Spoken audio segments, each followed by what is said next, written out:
So, as the Chartered Accountants Student Society, we thought of building up a team and make you gear up for the future. For that, indeed, we are not alone. For the day, we are with a wonderful resource person. To talk about him,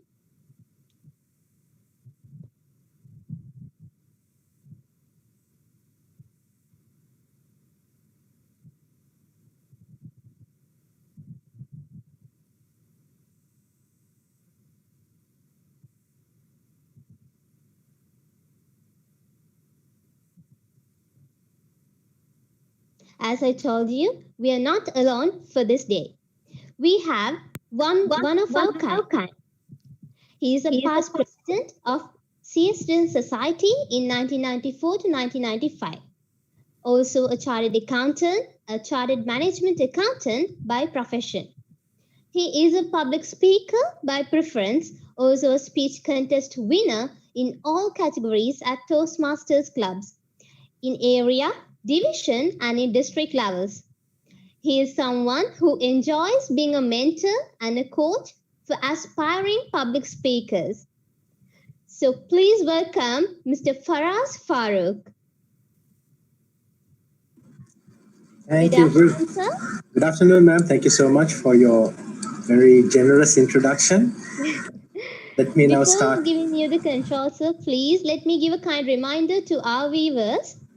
This is a kind reminder to all our viewers because please do send us the questions you have through the chat boxes in whichever the platform you're joined in, because we will be having a separate time for the questions after the session. So, sir, without any further delay, I would like to hand over the control to you. It's over to you, sir. Thank you very much. Let me start with quickly sharing the screen. This is usually the longest part of my presentation. The rest of it is usually smooth sailing. Let me start. Zoom has got this new facility where I could directly share the presentation, and I guess it's visible now. Can you please, Madam, give me a thumbs up if you can see my screen? Yes, sir, we can see. Moderator. And do you see me running around also around it? Yes, I do. Good. I like to run around things. Thank you so much. So, fellows, well, what do I say? Future chartered accountants, most of your students, I guess. And it's great to be back with CAS, really. I have been with the previous incarnation of CAS, which we used to lovingly call PAX back in the days, Practicing Accountants Chartered Student Society as it was called, and now the name has kind of evolved and rebranded into Chartered Accountant Student Society. But I guess in intents and purposes, we are still doing the same thing, whereby we are the official students body of the institute and we look after the interests of all the students of the institute. And so therefore, it's to me like a very nice, what do I say, getting back home, back to home feeling. I really feel great by being back over here. And I certainly feel like I'm back in the student society, and I reminisce a lot of my students' days as well, all the troubles and travels and tribulations that we went through when we were running the student society ourselves, and I'm sure it's in no means any easier to do it now. So friends, we are here as part of this Gear Up series to talk about communication skills. What communication skills mean, what is communication, what are the different aspects of communication, and why is it important that we develop communication skills. So essentially that's going to be what I would speak between now and the next maybe 55 minutes or so. So let's go on. First and foremost, I would like you to take a good look at this slide here. And maybe in the chat box, and Madam Moderator can help me with this, some of you can maybe just put your thoughts in. What do you see on the screen? And Madam Moderator, maybe if we can just monitor the chat that's coming in, if there are any, that is. What are the feelings that you get over here?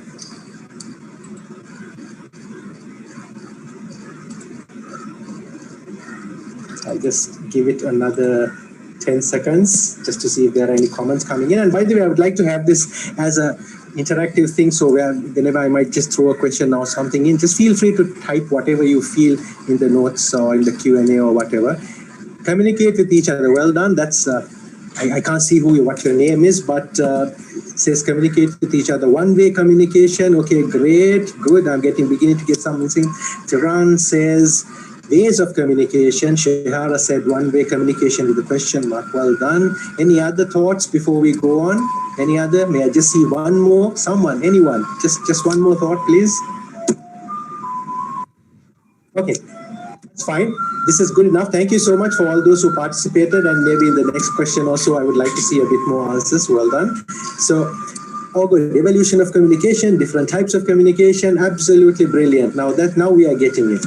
Great. I like the idea of evolution of communication, so let's keep that thought and maybe we'll pick on that a little while later.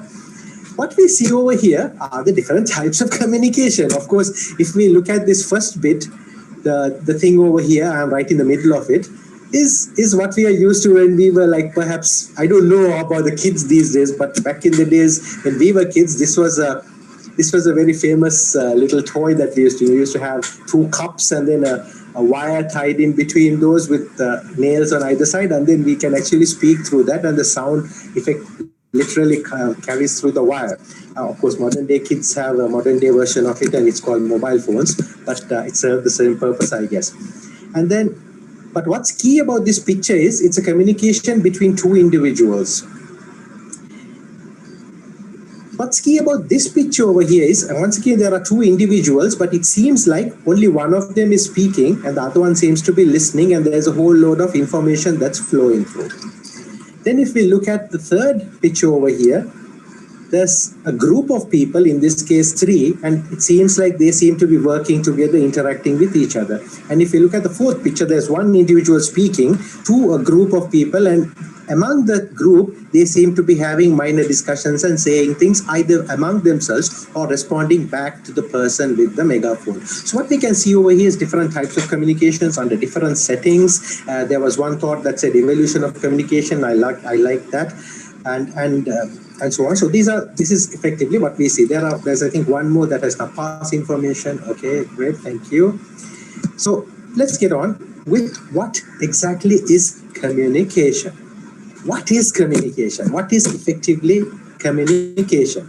Now, if you look at this, if you look at the screen, this is the simplest definition that I could find of what communication is. It's transfer of information from one place to another, or one person to another, or from one group to another, or among themselves as well. So one place, one person to a group, or from one group to a person, or from one place to a group, and so on. It could be in any combinations of this. But if the most important aspect of it is this word here, transferring information. Transfer information between people, groups, between persons, one person or a group of people, or between one place to another. Say, for instance, we can transfer information from office to home. We can transfer information from the radio station to the general public, and so on. Or we could transfer information from the boss to the subordinates. We could transfer information from brother to sister, and so on. Or we could transfer information from teachers to students. This is all different types of communication. So I guess that's pretty clear.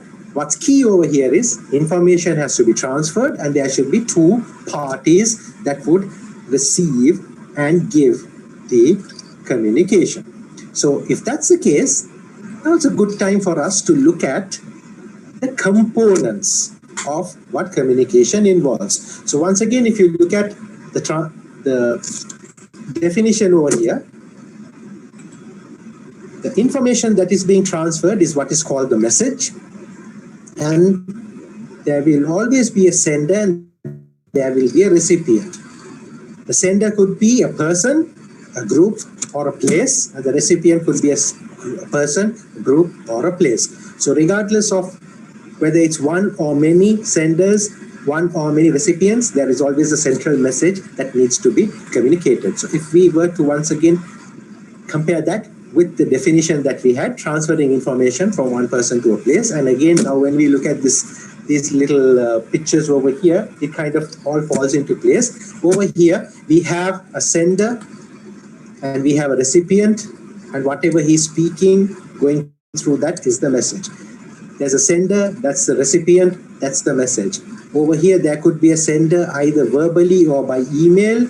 The recipient could be any of them, and the message is what goes through. Over here, there's a sender. This is a group of people who are recipients, and the message comes through this. So as you can see, under all circumstances, there will always be these components of communication, whereby we have a sender, a messenger, and a recipient. Great. So that's good. That's basic, and I think it's pretty clear to almost all of us.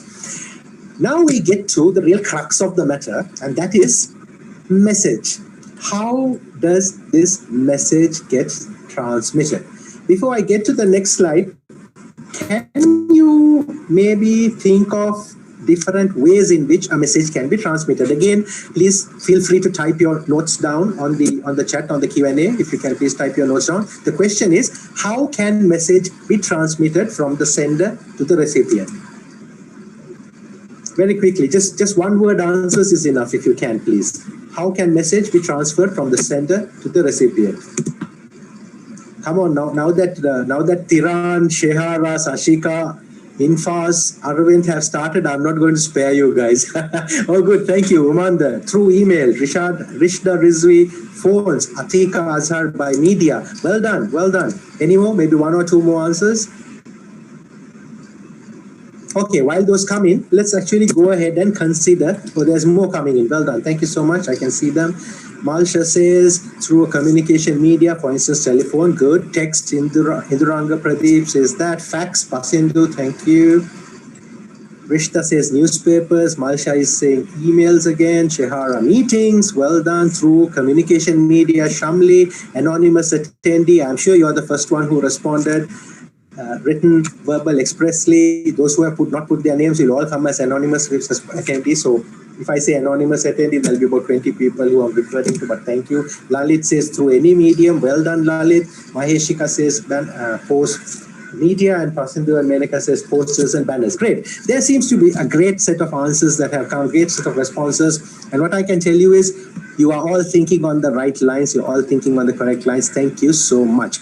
Let's move on and see what are the types of communication. How can this message be transmitted? What are the different ways in this message be transmitted? And for those who responded, keep in mind whatever the responses that you had put down, because what I'm about to say next is going to all fall into place when you are able to correlate that to what you have written down over there.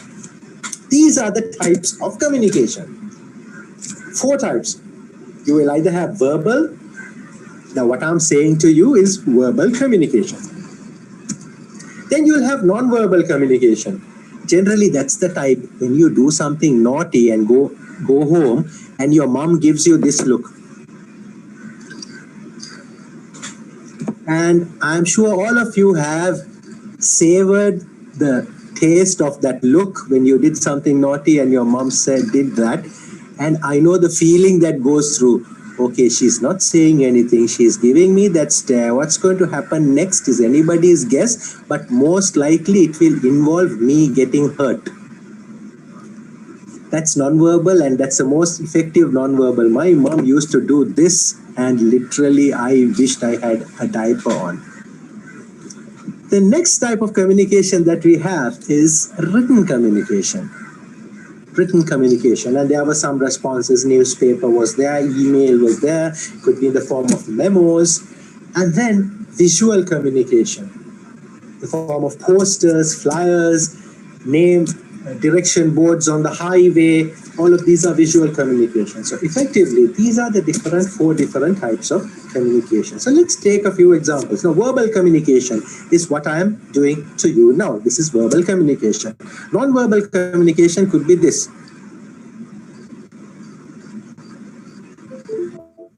When I don't say anything, you might be wondering, okay, what is he going to do? That's non-verbal communication. I have communicated to you that I'm really upset and I'm not going to do anything. I want you to think about what you did. And that's usually the stare that we get from our parents when we do something wrong. It's very good non-verbal. There's also other types of non-verbal communication.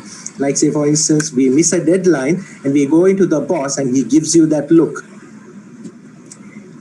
And there are also good types of non-verbal communications. And this is generally for the younger crowd over here. You go to the bus stand, you see that favorite person who you hope would be in the bus stand. You look at them, they give that smile, and that's non-verbal communication. I know all of you would have done that, so there's no need to pretend to be angels. That's non-verbal communication, and of course written. Now let's take a few examples of written communication. Verbal communication, I can say, I am happy. Or non-verbal communication, I am happy. Or if it is written communication, what you see on your screen now. And if it is like a visual communication, something like this. Or we can combine both together. Each of these pass the same message, but in the different forms. So first one was where I said, I am happy. The second one is I go non-verbal. Third one is where we see the words I am happy written down. That's written communication. Fourth one is this visual thing where you see over here, that's visual. And then of course this one has a combination of both aspects. These are the different types of communications, perhaps explained in a very simplistic manner, but I'm sure you have kind of understood what it means. So just to recap, communication is of 4 types: verbal, non-verbal, written, visual. And for those who were kind enough to respond to me, posters and banners usually comes under maybe a combination of written and visual, but more to visual. Through any medium, great work, Lalit. You kind of hedged your bets on all of them. Well done. Media is generally written, but it could potentially be also visual if it's in the form of an advertisement or a picture. Written, verbal, expressly, well do. Communication media was good. Meetings are usually verbal, but sometimes at meetings, if the boss is really upset and he doesn't want to say anything, it could be non-verbal also. Like when the boss is really upset and he goes completely quiet, and then you don't know what to do. You don't know whether to laugh or to cry, because whichever one you do, you're going to get shouted at. So then that's non-verbal, and so on. So that's just a cross-section of the responses and correlating that with the 4 types. Let's move on. Sorry, jumped a bit too far. Coming back. Now, communication has got certain key aspects, friends. This is like the meat of the matter. Communication, to be a good communicator, these are the skills that we need to develop. We need to develop skills of listening. That's one of the most crucial aspects of communication. We need to be able to listen and listen carefully. We should also know how to read. Now you might wonder, okay, all of us have gone to school. We are all students of chartered accounting, so we know to read. But that's basic reading, that's general reading. Then reading to communicate or to receive communication, we should be trained to read the right things, read it in the right tone, read it in the right spirit. Like say, for example, think of the statement. Let's say this is written on an email. Where are you? 3 words. It says, where are you? Now, if this message comes from the boss, it could mean one thing. If this written message comes in the form of a WhatsApp from your significant other, your spouse or your parents, it could mean something. If it comes from the person in the bus stand, the one who you like to smile at, where are you? It could mean something else. Regardless of what has been written, depending on who the sender is and who the recipient is and the circumstances in which the sender has sent it to the recipient, the meaning can change. Where are you? Where are you? You see the difference? Which is why it's important for us when we learn to read.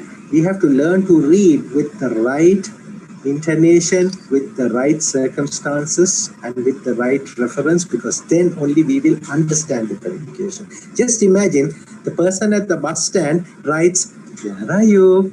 And we read it like our boss says, where are you? Different message. So you understand the difference between reading for the sake of reading and reading for the sake of communicating. We have to learn to read in the right tone. Same thing with writing. Time and again, And I'm sure those of us who are in jobs, who are working, who have to respond to emails, we have got this feeling when we get an email, our blood boils, typing out a response, and without thinking, we press send and the email goes off. After that, we regret it. It should have happened to all of us. It would have happened to the best of us, the worst of us, all of us. It has happened. In the heat of the moment, press send, email gone. For the next 1 week, we regret sending that email. This is a clear situation where communication is important, writing is important, but in the right tone and with the right frame of mind. Never send an email when we are not emotionally stable. Never send any written communication when we are not emotionally stable. If we do, believe me, the recipient is going to be the victim and you will be the aggressor. Guaranteed. 99% of the time, that's what happens, regardless of who is right and wrong in the context or in the content of the email. All right? So you should learn to write, and when you are writing, learn to write when you are in the right frame of mind and in the right context, so that the message that is being sent gets sent in the way it is intended to. Speaking is also another aspect of communication. We should learn to speak in the right way. Like, say, for instance, over here, in some slides, I speak very fast, but in some slides, I speak in a very controlled fashion. And in fact, in some points, I may speak so slowly and also come to a complete pause if I want you to think of something. These are the different techniques we need to learn if we have to communicate in a spoken manner properly. Depending on what is being said and the spirit of which it is being conveyed, we should learn how to speak.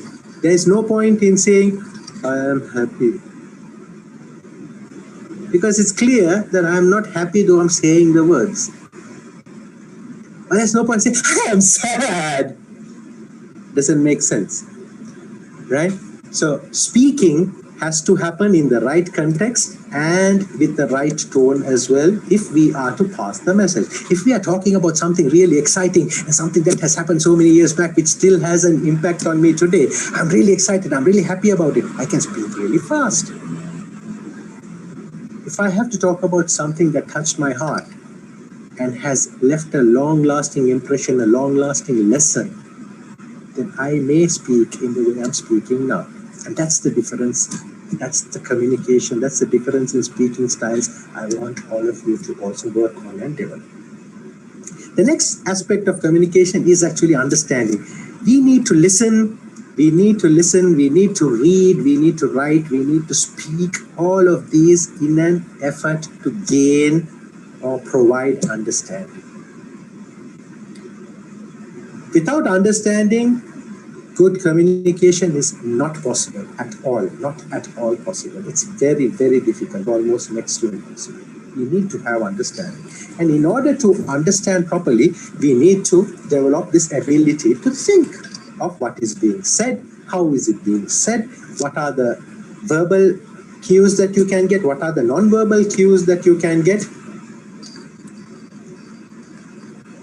The next aspect of communication is to structure the thoughts. Now for this, if you take this little thing that I'm doing, I have structured my thoughts and it started off with the definition. It first started off with a probing question, then a definition, and then little by little I'm expanding on what I have to say on the topic.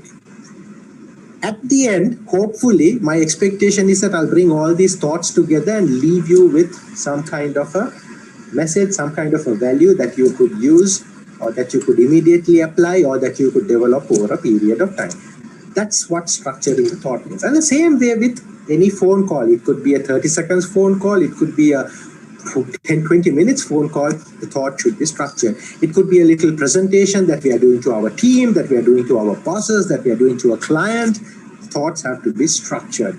It could be a report that we have presented, that we have prepared and to present to an authority, maybe to the tax authority. It has to be, the thoughts have to be structured. And last but not least is another very important aspect of communication, and that is body language.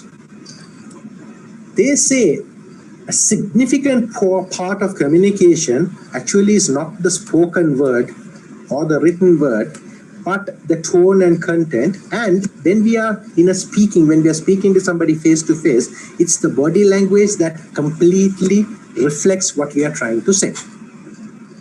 Again, if we take the where are you examples, the three possibilities that I told you about, the boss, your parent, or the person in the bus stand, the same three words said in the appropriate tone and in the appropriate context and with the appropriate body language could mean three different things.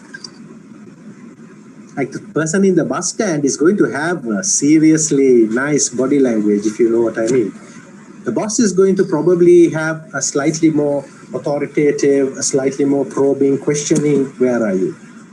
And when you're at home or when this question is asked by your parents, the context and the way in which it is asked will be different. The body language will be different. And I have some ideas and thoughts in a later slide on some of these aspects.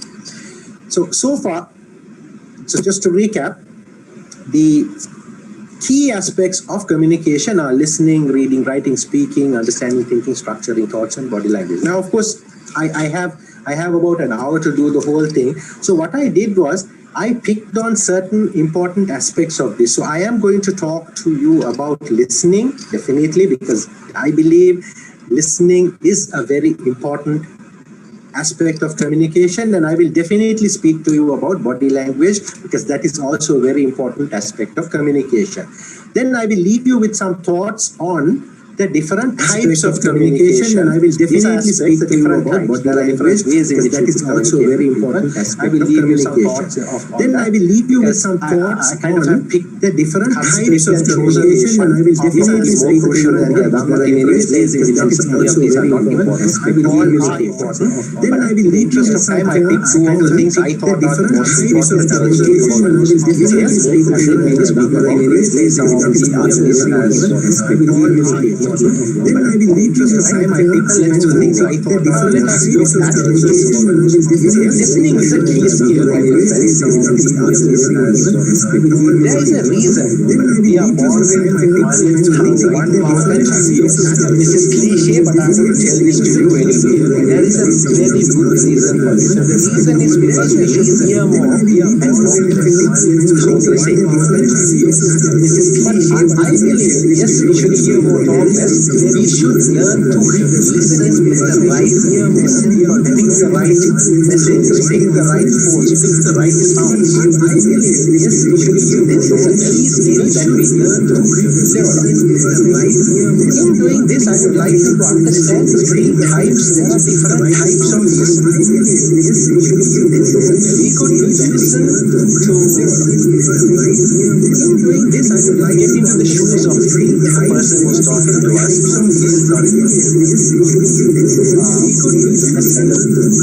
Or we could listen. We could ask questions and listen for facts. Or we could chat, we could discuss with them, and while discussing, we can form our own opinion. In simple words, the three words that are on your slide now reflect these three different types of discussing. One is called the other one is called analyzing, and the third is called synthesizing. Listening is of three types. We listen to empathize, to analyze, or to synthesize. And in simple words, these three words mean what I told you earlier. One is to get into their listeners, the other one is to ask questions and get facts, the third one is to form our own opinion. That's what these three things mean. Let's look at each of these in a little bit here. Let's look at empathizing. What does empathizing essentially mean? It simply means we sit with someone, we speak to somebody, and this is done in a very supportive manner, in a helpful manner, with a lot of feelings for the person, emotional attachment is involved. And the objective is try to get information out of the speaker.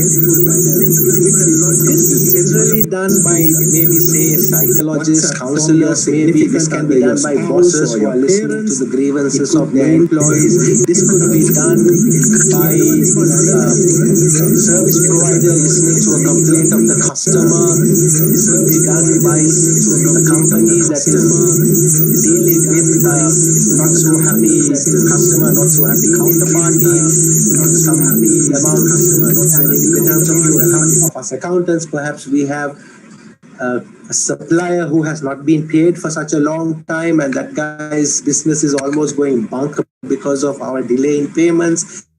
This is empathizing, where we sit, delay in payments, or where we interact with us in a supportive manner, helpful manner, where we have to show some kind of emotional link with what is being said. That is one type of listening, and over here we actually listen very carefully. So in a way, I dare even say, in this particular style of listening, we listen more from the heart, if you get the metaphor, rather than listen from your mind. So we listen more from the heart so that we can come to some kind of a compromise. Generally during negotiations, if we have gone through with all the technical aspects, now it comes to the emotional aspects. Oh, this land was, now it comes to the emotional aspects. Oh, this land, then you get to the empathizing. Yes. Next is the analyzing. Over here, this is more listening from the mind, where specific information is exchanged, concrete information, facts, figures, statistics, things that happened, yes, no kind of answers, black, white kind of discussions. This is analyzing so that we can pull out the facts from what is being said and leave out the emotions in a way to forming an opinion. So analyzing to get the facts straight, get it straight. No gray areas and so on. So that is what analyzing means. We ask the right questions and we draw out specific answers. You can even say, just tell me yes or no. Are you male or female? Sorry, are you a male? Yes or no? Male or female means it could be either or, right? Anyway, but that's a fact. That's how we ask. This kind of listening is for asking specific questions with a very simple, straightforward answer. It could be a matter of fact, it could be figures, it could be statistics. And the objective of this listening is to get to the point. And this is called listening from the mind rather than the heart, because you try to leave out the emotions because you just want the fact. And where would we do this kind of listening? Investigations, questions, analyzing problems, looking for historic data, historic information about something that may have happened. This is analyzing type of questions. And it's very specific. There is generally no emotion involved, and if you get to the point straight away. Again, I'm not saying you should be a ruffian or there should be any animosity in this. This can still be done in a friendly manner, but we just get to the point rather than talking about, all the emotional aspects. The last type of listening is what's called synthesizing.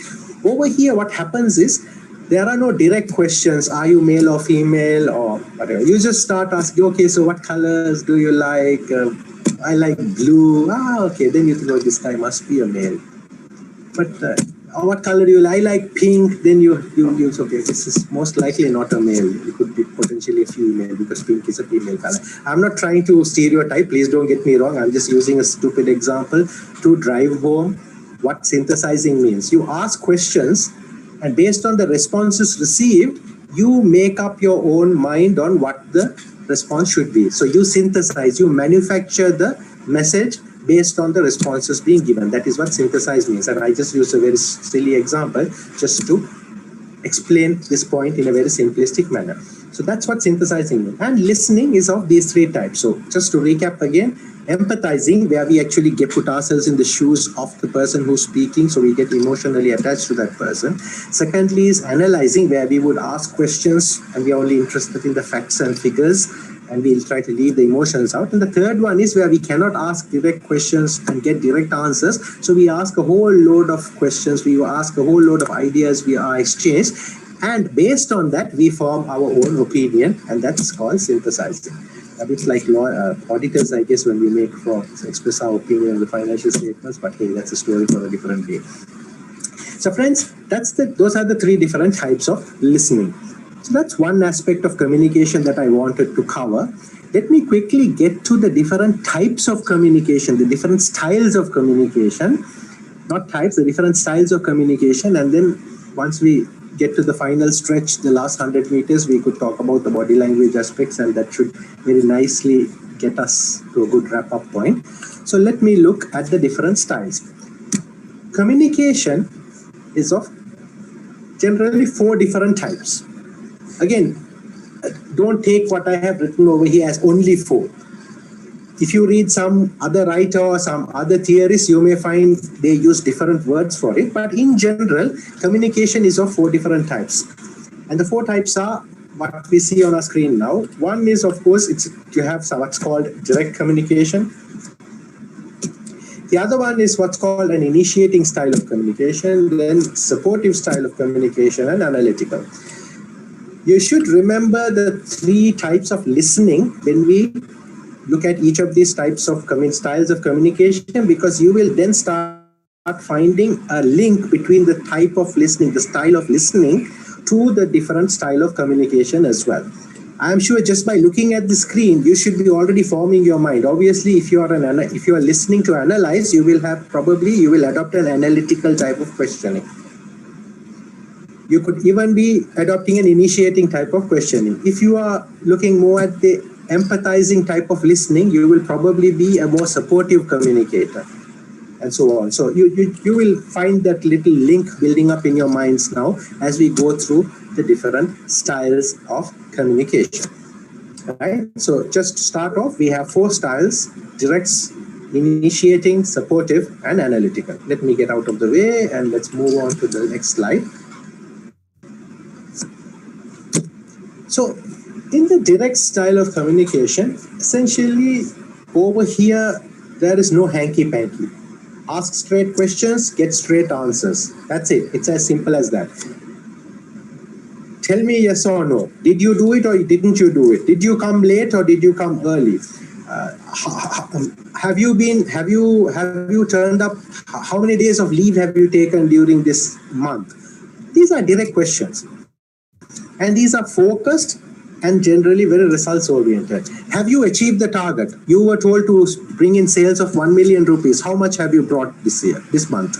I've only done 600,000. Okay, that's direct style of communication, where it's very focused, very results oriented. It's usually very strong-willed, and the person who employs direct type of communication is doing so because they don't have much time with them. They are very impatient. Don't get me wrong, I'm not saying everybody should quickly jump into this, and there is no one size fits all, or there is not each of us is only this type and I will only do this. Don't think of it that way. Don't say, okay, I am impatient, I am strong-willed, so I will do only direct. No, don't do that. Communication, the style of communication that we adapt should be based on the situation that we are facing. So it could be direct for some situations, but it could be supportive for others. That's the hallmark of a good leader, and eventually all of us chartered accountants and all of you budding chartered accountants want to be good leaders. So don't fix yourself on, okay, I am a tough nut, I'll be direct. No, don't do that. Use the appropriate communication style for appropriate situations. That should be the real message. But the reason I put these 4 down over here is so that I can clarify to you that there are different types of communication. The direct style is as what I have explained. Just to get back again, I'm sorry I digressed because I wanted to make that clarification.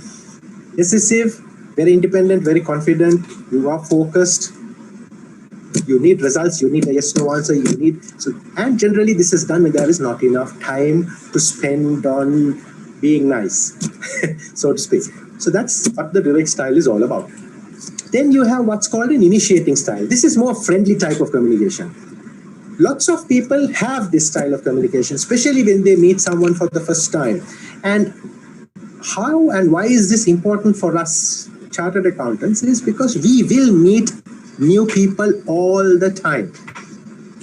we may work for someone, we may work for an organization. Yes, we meet our colleagues every day, day in and day out. But the chances are that we may have to go for a meeting with a new customer, a new supplier. We may have a new idea that's coming through. We may have a new set of consultants that may come. We may ourselves be consultants and go. So we will meet new people. Maybe one fine day we get a call from the Inland Revenue. We have to go for a meeting there. We may get a call from the central bank. We may need to go for a meeting there, and so on and so forth. In different times, and as part of our work, we will meet new people. And when meeting new people, we cannot go there all flat-faced without any emotion and say, yes, yeah, I brought a report. No, you can't be sociable. You need to start initiating. So sometimes you need to take that first step. Hi, how I'm so and so. Yes, yeah. What school did you go to? And so on. Oh, nice watch. I love it. All kinds of small talk. You just do all the sociable just to be nice and friendly. And then once that initiation has taken place and once that connection has been established, once that trust has been established, then communication becomes easier. Communication becomes a lot more meaningful. This is what initiating style is. You have to project that friendly, sociable, spontaneous outlook. Start off the discussions, and it's more of chit-chatting first. And then once we get to the crux of the matter, then the real communication starts, then the real listening starts, and then the real information exchange starts. But that happens only after a certain level of degree of trust, a certain level of confidence has been established between both parties, and an initiating style of communication helps towards that. Next type of communication that I would like to introduce to you and for you to think about is what's called a supportive style, where we don't go with a preconceived notion. We go with the whole objective of understanding the other person's point of view, why they did something or didn't do something. There could always be underlying reasons and causes. And at the end, hoping to find out all that information and based on that come up with solutions. Generally, this is a lot more friendly. It's a much more empathizing kind of a type of communication. We're very patient. It's very amiable. It takes place generally in situations where there's a lot of emotions, like say somebody has recently lost their loved one, or the car has got stolen, all kinds of situations. They have just fallen down and broken their leg. All of these situations, communication needs to be calm, friendly. You need to bring that in. And based on that, let the information exchange take place between the two people, and decisions can be made based on that. So it's a lot more supportive, lots more friendly.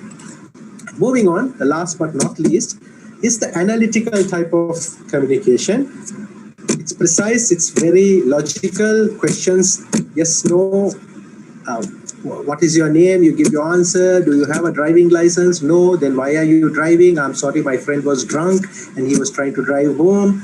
Analytical. And by the way, this is a true story that happened.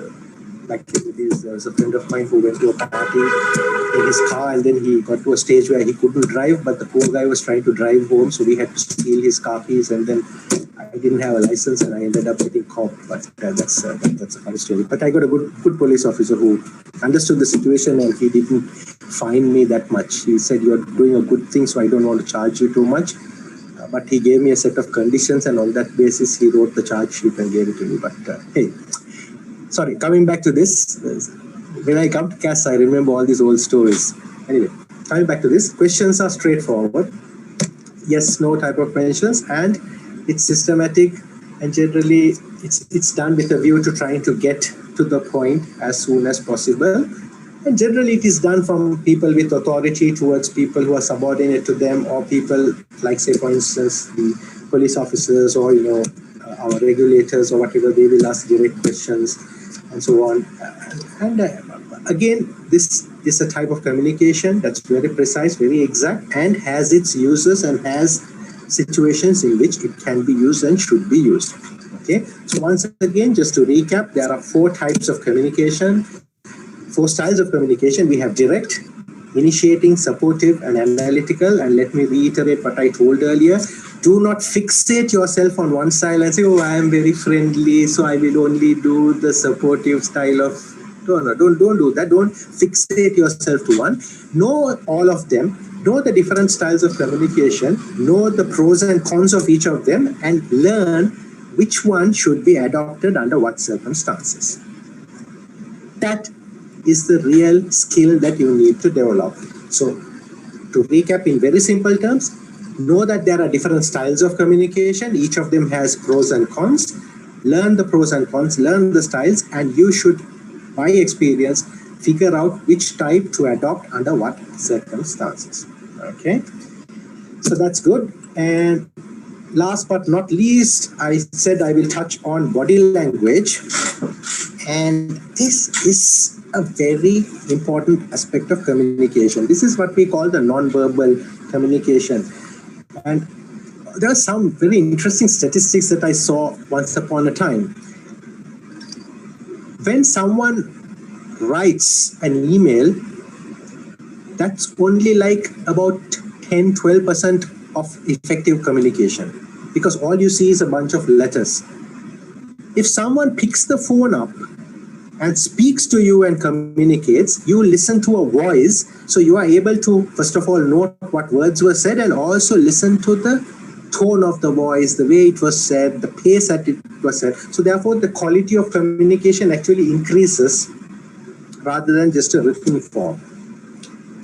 If that person actually had the ability or the means of coming in person to in front of you and speak, then what you now see is you obviously hear the words, you see the person, and therefore, you hear the voice, and you can make the same assessments as what you did over the phone. But now you also see the person in front of you, so you can see their entire body language, the face, the hands, are they red, are they happy, are they drunk, and so on. And based on that, so the quality of communication actually improves to a large extent, and that's the most ideal communication, where it's done in person, verbally, and we are able to see that person's entire body and make judgments. And the reason is because body language forms a very important and crucial part of communication. This is more so important for us accountants because of the reasons I said earlier. We come across people from all functions in an organization. We will have to work with the very top, we will have to work with the very lowest level employee, we will have to work with people from a cross section of our counterparties, from suppliers to service providers, to our regulators, to our auditors, and to our professional consultants and contractors. So we will have to work across the board. Very important for us to learn this important aspect of body language. And what is body language? It's either the conscious or unconscious movements of our body. Now, what is conscious? Now, let us say, I do this. I'm doing this intently. I'm actually raising my hands to show I'm happy. It's conscious. But let us say, while speaking to you, I'm truly happy from inside, and you actually see me, this happened nicely, and my eyes go up without me controlling it. That's an unconscious movement, but it signifies the same thing. So a body language or a gesture that is used by people communicating could be either purposely done, consciously done, or unconsciously done. Now, what's purposely done is obviously something that has been rehearsed by the person. But what's unconscious is totally unrehearsed and therefore completely sincere. As good communicators, we should look for these gestures. We should look for these conscious and unconscious gestures, conscious and unconscious signs, because they give us a lot more in terms of communication value than if we did not observe this. So learn to recognize, learn to observe conscious and unconscious movements and gestures of people in front of you, because that is going to give us a lot of information. they also say, like, once you get to like a different level of understanding body language, they also say you can make out if the person is telling the truth or not telling the truth, if the person is sincere or insincere, and so on and so forth. But that requires a certain level of training, a certain level of practice, and a certain level of exposure for you to get to that level. But by and large, we can develop those skills. At least to a certain extent, we can develop. So look for body language, and in the same light, you should also use body language in the right way or the wrong way if you want to fool the person who's receiving it. That's also a skill that you can develop. Sometimes you can be really angry, but you can still show a smiling face. Sometimes you could be really upset or really happy, but completely flat-faced, because you don't want the person receiving the news to think he's happy or he's going to give me a bonus and so on and so forth. Okay, so you can use body language, but remember, the key point is, remember to look for body language signs and get the communication value out of it. So what is it? It's the conscious or unconscious movements, postures and gestures by which attitudes and feelings are communicated. That's what the definition is.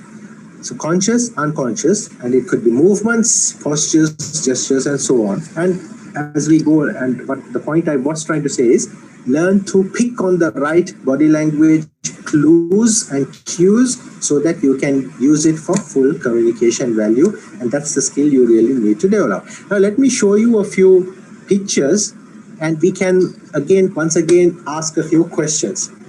Okay, friends, all those who responded to me earlier, let's just concentrate on this first row, just the first row, the first 4 pictures here. And can you jot down 4 words in the chat, in the Q&A chat, of what you think of this gentleman and this slide, this one, this, and this. The first, just the top row, just the top row. So talking about this slide here, this one, this, and this. Just jot down 4 words, please.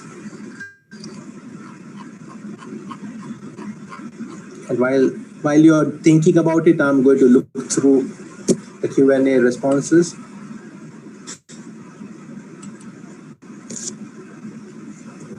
Yes, maybe I'll just give you about 30 seconds. Please think of it and respond, please. The top row, what is your feeling about? What do you think about what you see over here? Okay, I can see some responses coming through. Joy, disappointed. Anonymous attendee says happy. Aravind says joy and disappointed. What about the last one, Aravind? What about the last one? The one with the mouth open. FZ says happy, curious, no expression at all, and scared. Well done. These are four different emotions that you can see. Happy, curious, no expression at all, and scared. Great. So you're beginning to pick those cues. Well done, FZ. And if others also can make an attempt like that. Dramatic. Sarah Shifa says dramatic, hot, and attractive. Ooh. Dumb. Okay, so I don't know this gentleman, otherwise I may have informed him he has a fan here. Dramatic, hot, attractive, dumb. Okay. Shocked. Any more? Any more? Yes, my dear cousin is here as well, Inshira Hassan. Thank you so much, ma'am, for being here. Happy, thinking, cannot talk, surprised. Well done. Anonymous attendee says happy. Sorry, I can't read the second word. Angry and afraid. Number 4 is surprised. Okay. Happy, serious, frustrated, surprised, amazed. Thanks, Arvind. You have been a star. You have been one of the few who's been answering every single question. And now I can see Sarah Shifa really getting into the act, because she somehow thinks that I know this gentleman and I may be able to introduce her to him, because she said hot and spicy or whatever earlier, attractive. Thanks a lot. Thank you for your comments. Okay, so this is exactly what I want you to develop. By looking at people, the postures, the gestures, what they put out, we have to get these subtle clues. We have to get these clues. We have to get these messages that they are trying to pass to us.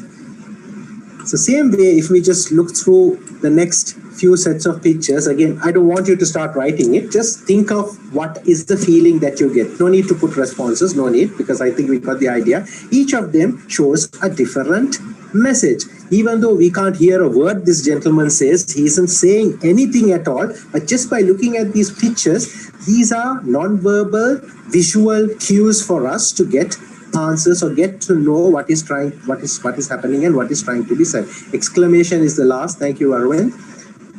Right, so the first picture over here is like he says, oh please, stop this, I had enough.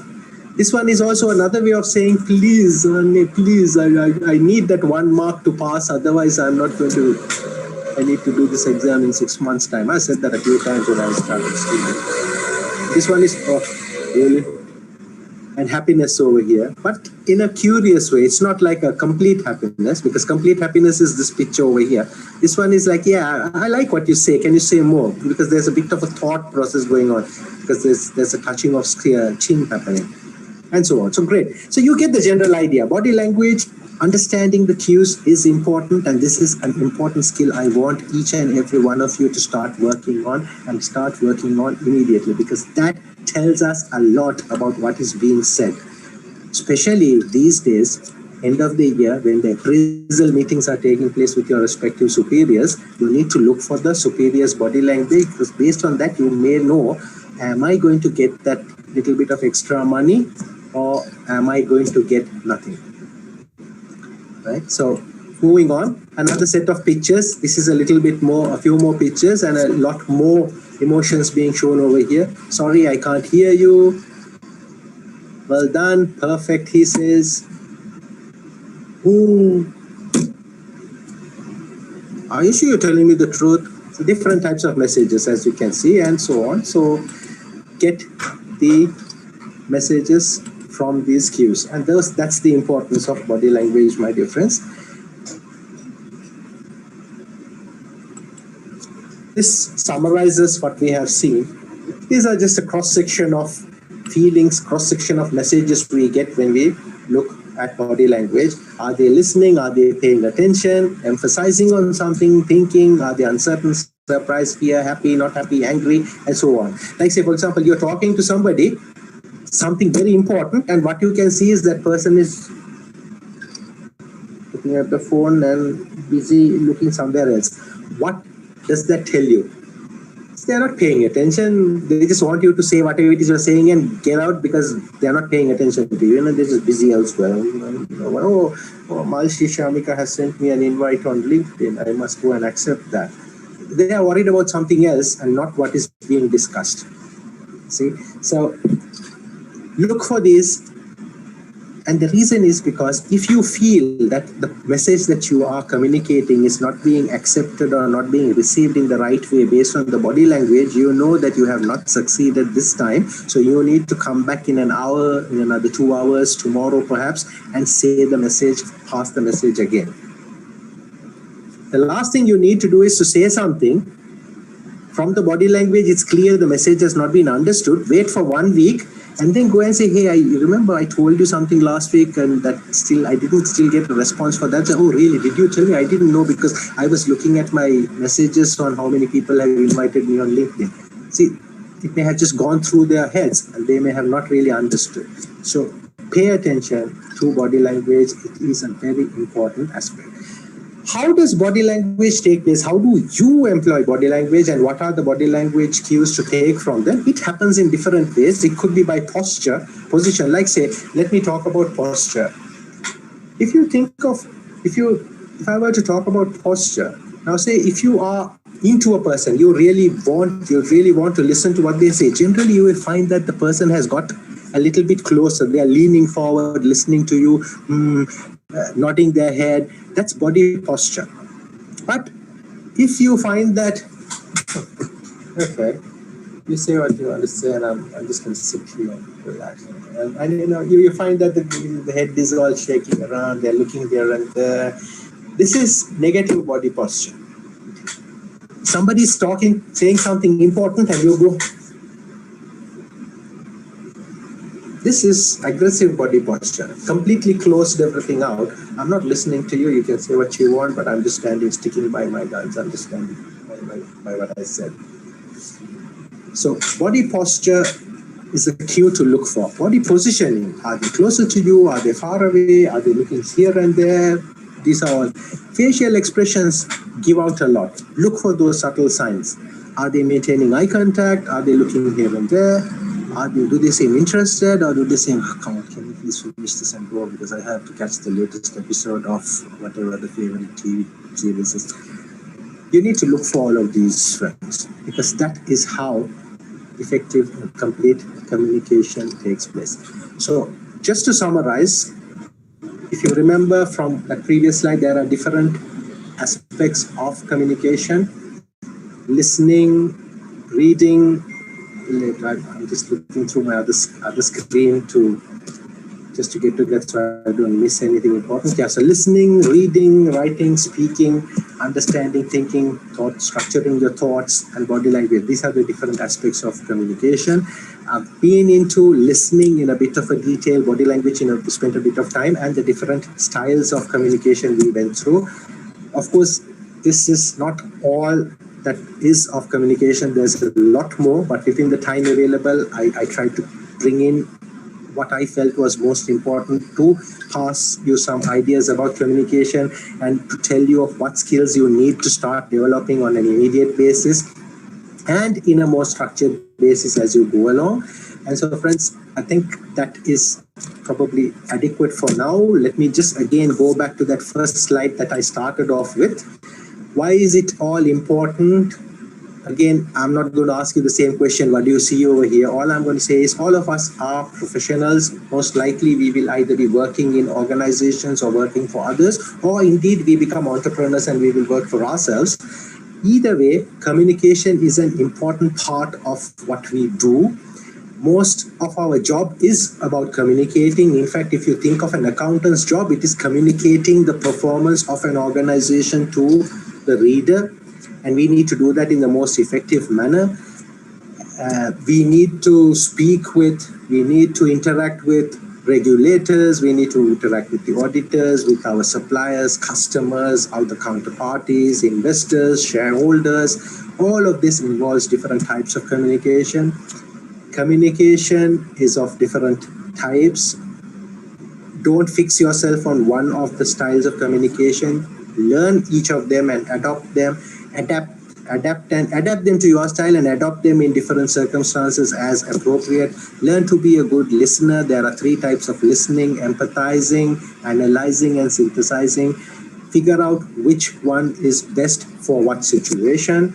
And the last but not least, use your body language and look for cues of body language, because end of the day, to be a chartered accountant does not necessarily stop with being good with the accounting standards and being able to get through the annual audit on a day in and day out basis, but it also means how we communicate with our various counterparties, various stakeholders, and all of the communication skills that we can learn and gain will stand in good stead for us. And especially for students, there is one other aspect of communication, or the importance of communication, I would like to leave you with, and that is, once you successfully complete your exams and you try to join places, you try to attend interviews. Interview is a communication, one of the most important set of communication that you will be doing in your life, in your professional life.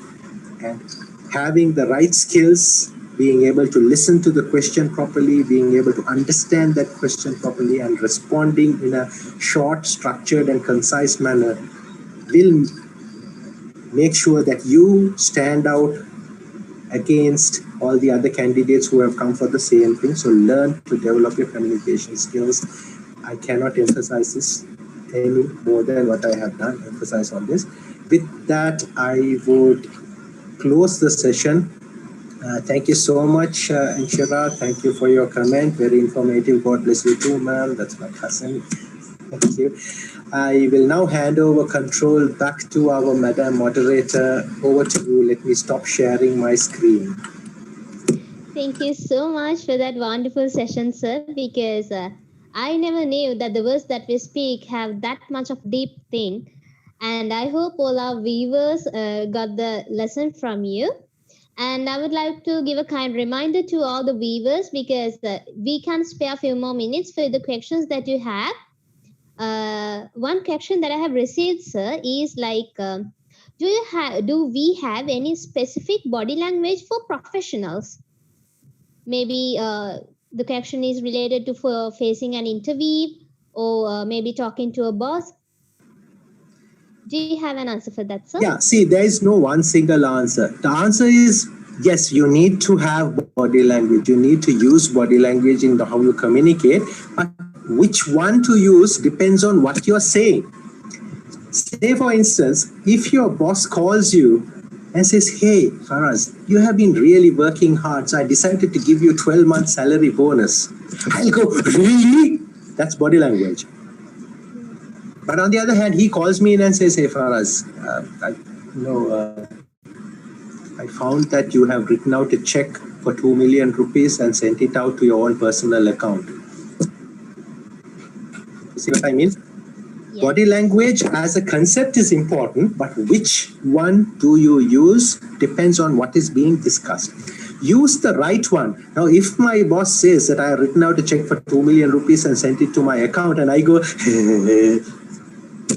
I'll end up in jail the next day, right? Yes. So that's the whole point. So I guess the question is answered. Yes, body language is important. Learn to use the right one under the right circumstance. And that's true for anything on communication, really. There is no one size fits all. As I emphasized, even the styles of communication, don't just say, "Oh, I'm an aggressive guy, I'm chandiya, I will only do the direct style of communication." No, don't do that. That way, you will limit yourself as being a proper leader. But instead, know that direct style works for some, but a supportive style works for some. And learn to adopt each of them in their right place. And the same thing with body language. Some of our recipients may be very much attracted to body language, use a lot more of body language with them. And some recipients may actually get distracted with body language. Like I had a boss who kept telling me, "Why do you move your hands around so much?" Because I am an expressive speaker, I use my hands a lot. But one of my particular bosses found it very distracting. So with that person, I was positive. I used to keep my hand on the table and speak like this. So he doesn't see my hand moving, he can pay attention to what was being said.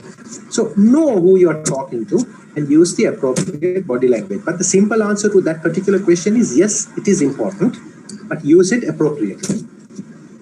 Yes, sir. Thank you for that. And I hope the question got the answer. And one more question that I have received is, how can we improve the listening skill? Are there any tips for that? Say again, sorry, I was...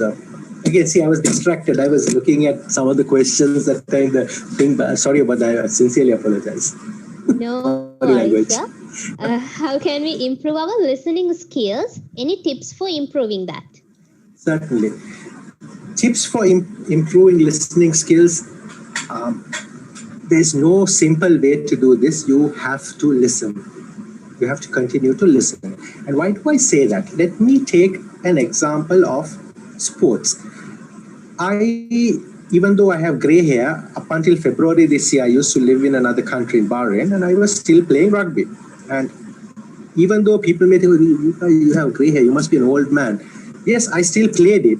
But in order to play it at my age, I need to make sure I know how to play it. So I used to attend training twice a week. Mondays and Wednesdays were my training days. And we used to have games on Fridays. So out of the 7 days of the week, 3 days of the week, we were actually playing on the ground. And for the other days, I used to go walking or running or whatever to keep my fitness levels high. And only if I did that, I will be able to play this game safely and securely. Otherwise, I can go into a game and 10 minutes later, I will have to be in an ambulance and rush to the emergency because I've gone and broken my hand or something like that. The point is, in whatever it is that we do, we need to train, we need to practice, and we need to keep practicing. We need to keep getting better. That's the only way to keep getting better at it. Same thing goes with listening. If you want to be a good listener, you need to practice listening. And how do you practice listening? Keep listening to different things. When your boss is speaking, listen to your boss. When your friends are speaking, listen to them.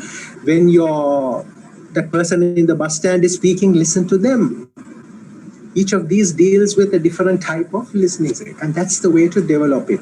There is this famous saying, I don't know if it's true or not, because some people say it's fake, that Bruce Lee did not have 10,000 different steps or different moves, but he had only one move and he practiced it 10,000 times so that he got it good all the whenever he did it well. I don't know if it's true or not, but the message in it is relevant for us. If you want to be a good listener, you have to keep listening. A few ideas on listening. Yes, you can listen to real people, but these days we have lots of resources. Look at YouTube videos. Look at videos on topics that you like, from speakers who are from the Western Hemisphere, from the Eastern Hemisphere, who are from the Northern Hemisphere, who are from the Southern Hemisphere, people from our neighboring countries, people from the Middle East, people from the Far East. Each of them speaks in a different way, and see if you can understand what they're saying. And last but not least, for all the students out there, the Chartered Accountant Students Society is a collection of people who are seated right here in Sri Lanka, in our institute, who are also speaking. And when there are people speaking, you can go and sit with them, listen, and volunteer your services and help them out in doing things. So that will also help you learn listening. So a bit of marketing for CAS, I guess I'm not wrong in doing that. So please use these opportunities. These are opportunities for us to learn our listening skills, communication skills, organization skills. Believe me, I learned a lot when I was in CAS. It used to be called PAX then. I learned a lot. There you go, see? Stamp of approval. So use all these opportunities to learn, please. Back to you. Yeah, thank you, sir. And there's one more thing that reminds me of something. The gestures. Sorry about that. Arvind is cracking me up, and we should take that question, ma'am. You should see that question and bring it out. Go ahead, please. What I was saying was, like, is gestures is coming under this body language, the hand gestures we have, and the question is about, like, in a professional form, is there something called, like, if there's a lady, the lady should shake hand first, or the lady should offer the hand first? Is there something like that? See, this has got a lot to do with culture than anything else. What I personally prefer doing is, and that comes a bit from my own values and beliefs, is that I try to avoid shaking hands with ladies because I don't know what culture they come from. I wait for the cue from that lady. If the lady extends their hand to shake, then I would shake. But I know there are some people with my beliefs who say, no, you shouldn't shake hands with a lady at all. That again goes back to culture. Having said that, if we were working somewhere in the West where these cultural barriers don't exist and everybody kind of works as colleagues, it's normal for the gent to stretch his hand out first and for the lady to follow. That's okay. But if you were moving a lot more east, then wait for the cue from the lady if you want to shake hands. Otherwise, don't shake hands. And especially these days, the safest thing to do is not to shake anybody's hands. So to be honest, I am really proud to say we are from this culture. We are Sri Lankans. We have this Indian subcontinent, Eastern culture, and doing this is the safest form of greeting these days. Completely socially distanced, no touching, no need to wash hands, no need to sanitize. Just keep it like this. Match over. But to answer the question, wait for the cue from the lady, especially from our side of the world, our part of the world, because not everybody is comfortable with shaking hands. If the lady extends first and if you are okay with it, you can shake hands. On the other hand, if you're not okay with shaking hands with ladies, please let them know, sorry, I don't shake hands with ladies, but I will, as a mark of respect, let me do this for you, or let me do this, and keep it up. In a polite way. Yeah, in a polite way. Don't make it very rude, because at the end of the day, you're trying to establish a connection before you start speaking, and you don't want to start off on the wrong footing. I don't know if you have observed, like sometimes these Middle Eastern news channels, you will see that over there, ladies don't shake hands with gents. So what they do is, the general thing is they touch the heart and they just do something like this, and it's the same value as shaking hands.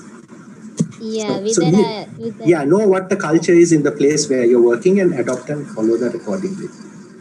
Yes, sir. So with that, it reminds me like in the future we can have something regarded for gestures separately, maybe for spoken or something like that in the future. So In other words, you're and trying to catch me for another session, is it? maybe yeah. Okay. that was like a direct, semi-direct communication. Maybe. Well done. Because Yeah, I we can talk cannot. about it. Yeah, we can. So for sure, I'm waiting for some more questions from our viewers if we have any. Let's take Arvind's question while we are waiting. It is funny actually, but it's a very relevant question. He's asking, is cricket commentary good for listening? Okay. Now, since Arvind has asked the question, I will actually ask some of the audience to answer. Now, you have heard what I have said about listening. Can I have a cross section of you trying to answer that question? His question is cricket commentary good for listening? Like to practice your listening skills. He says, is it good? What do you think? Let's see some of the views of the others. It's a very valid question. I laughed at it because it was funny, but it's a very valid question. And I would like to see the views of the audience on this. Is cricket commentary good for listening? What do you think based on what I have said so far? Arvind, you don't need to answer. I'll tell you what the answers are. Don't worry. Come on, because 66 participants, at least one somebody answer. Poor Arvind thought about this question. Okay, Sarah Shifa says, yeah, because you have to listen attentively. Well done. Yes, I agree. You have to listen attentively because you don't know. We back in the days, we used to have this famous cricket commentator who was always pro Sri Lankan called Tony Greig. Sadly, he passed away, poor guy. He was a real feast to hear. Listen to what he says. Ravi Shastri was good as well. Very, very balanced. Then we had our own, I forget his name now. He just kept repeating what the other guys said. Any more? So yes, Arvind, I agree with what Sarah said. It is a good option for you to practice listening cricket commentary because in fact at any given time there'll be at least two different people speaking. Most likely one is from the west, one is from the east, so different accents are going. Yes, it's about a common topic and it's cricket, and most of us like our cricket, so we would probably, but we have to pay attention to what is being said. And in fact, some of the cricket commentators are quite very eloquent and very witty as well. I'm sure all of you have heard of Navjot Singh Sidhu, the Indian former Indian batsman. His commentaries are such a treat to listen to because he comes up with all these great metaphors. He's once, I think his most famous one was when India was bowling and somebody else was batting. He says a cricket scoreboard is going faster than an Indian taxi meet or something like that. So he says witty things like that. Shoaib says, I agree. Well done. Yes. Nowadays, it's better not to listen. Yes, I know what you mean. It's quite painful to see what's happening to our team. Yeah, if you want to express enthusiasm, that's an anonymous one. Sashika says it's good. If he likes cricket, then he can absorb the results. Exactly. That was my point, because it's something if we know, then we can absorb. But otherwise, it's difficult. So you're right. If you don't understand cricket or don't appreciate cricket, then don't spend time on it. Listen to something. There's enough of stuff on YouTube. I've been watching so many YouTube videos on history, on this program called Dragon's Den and history, and on about current affairs, about animals, and so on. And it makes for good listening, as it removes the attention to visuals and can be distracting at times. Okay, somebody says no, because it removes the attention to visuals and can be distracting at times. Well, again, you have a point. I agree. There's no name. It's an anonymous attendee. But from just purely from listening point of view, I guess it's okay. And I would subscribe to that. So thank you, Arvind, for raising such a very interesting question. And we have actually drawn some comments from the audience as well. Any other questions have come in, ma'am? No, sir. As the time is also past now, I think it can be the last question for the day. And because we don't have any questions also. So I would like to thank you for joining with us today for the session and making all of us very motivated and interactive as well, and also motivating us for becoming a better version of us. That is what Gear Up is. So We wish you all a very best. We wish you all very best for your future endeavors, sir. And while we also expect to meet you with another wonderful session, I hope we can discuss about it. And thank you so much for joining with us today, sir, because we know that you spare time from your very busy schedule for us. Thank you so much for that, sir. Thank you. Thanks a lot. I think I owe one more favor to Arvind because he says, please convey this. He says, thank you for your comments. You're welcome, Arvind. And Sarah Schiffer has written a long note, and I thank you for that, ma'am. I have actually taken a picture of that, of your comment, because it's something I will treasure. Thanks a lot. Thank you. Also for that, there's a small request from us for the viewers, because now this organizing committee will be sending a link to the chats in YouTube, Facebook, and the Zoom, which is the feedback form for the session. Your feedback is the ultimate happiness for us, for all what we go through to plan this event. And indeed, it will be considered for all your suggestions will be considered for the upcoming events too. So now you will be getting the link. So please do fill and submit it, and we will also give you the feedbacks what we received, sir. So you can also take it for you about what you did. So now you will be receiving the links for your chat boxes. So I will give you a few more minutes to fill and submit the form, the feedback form.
Yes, now you received the link. Please fill and submit it. I have also received the link. I'm going to respond and say, wow, very good presentation. The presenter was brilliant, and I'm going to put all positive comments.